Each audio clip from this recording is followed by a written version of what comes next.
Good morning, this is Stuart from We Sell Homes in Paradise, and I'm down at the beach in Alcadesa. There's the Blancos, a really cool chiringuito. Let me pan around and show you the views.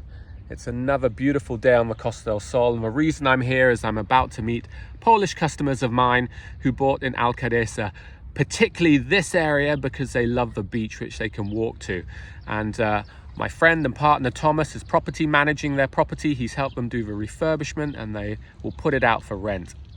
And the reason I'm making this video is we have a lot of customers of late who are looking for properties which they can enjoy that can also rent out. It's like a hybrid investment, so to speak. So I'm going to give you a few tips and tricks. I myself have a property that I rent out, so I have skin in the game. So I'm not someone who talks the talk and doesn't walk the walk. And I can give you some of my numbers. In fact, I share my numbers a lot to customers to show what is achievable. So let's start from the very top. What kind of property should you select? Well, put your own self in the shoes of a renter. Typically, you would want something that was well located. Typically, you would want something that has a nice pool, maybe outside space, perhaps even a sea view. So when you wake up in the morning, you can look out to sea. So bear all of those in mind. Now, I love the expression, you can have anything you want, but you can't have everything you want. So there will be compromise. So if you want everything, you got to pay more. If you really want to maximize your rental yield, you've got to find that balance of all those different features and the price you pay. Okay, recently we've sold to Czech customers and they wanted a house close to a beach for $500,000. It was impossible to find, but we found them a really nice beachfront apartment which they're very happy with panoramic sea views, which will rent really well. Okay, so again, put yourself in the renter's shoes and figure out what the most important features are and see if you can get it for your budget. The next thing to think about is do your numbers and do them conservatively. So a lot of agents will throw around numbers. Typically those numbers that you get are your high season rents, and that's basically middle of July to the end of August, 6 strong weeks. So back to my property, in those 6 weeks I can probably charge anywhere between $1,200 to $1,500 per week, but in the off season it drops down to $700 a week. Okay, so find that average and calculate 25 weeks per year on that average, and then you have to factor in your property management costs or your community fees, your electricity and all these other costs, and also taxes. So I would say after your gross rental income, about 60% of that is what actually ends up in your pocket. So I invested about $200,000 in property in Torre Guadiaro.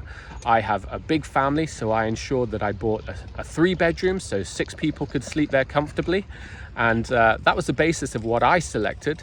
And over the course of a year, in fact, we've been doing it for about 2 years now, we yield about 6 to 7% after tax. Okay, so not massive numbers, but we also have a property which is going up in value and somebody else is paying our mortgage.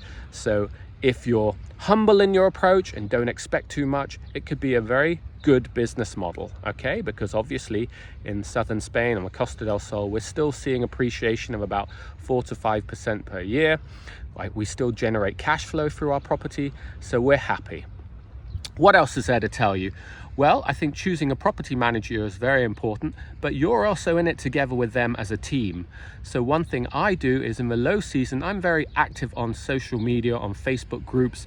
There's a lot of people that need a property for extended periods of time. Perhaps they're refurbishing their properties, their villas, perhaps they're coming here to work remotely. So offer your property on these Facebook groups and maybe offer a reduction for a 4 to 5 month rent. You know, the idea is to keep your property utilized. Your property managers, they will really do their running around in the high season or from April onwards, April to about October, you know, targeting golfers, targeting holiday makers, but you can also help. I mean, you're in it together as a team. So there are a few tips and tricks. And lastly, when you buy a property, make sure you use a lawyer who is going to do the full due diligence to make sure it can get the Andalusia tourist rental license. Okay, now normally the lawyer will check the minutes of the last community AGM.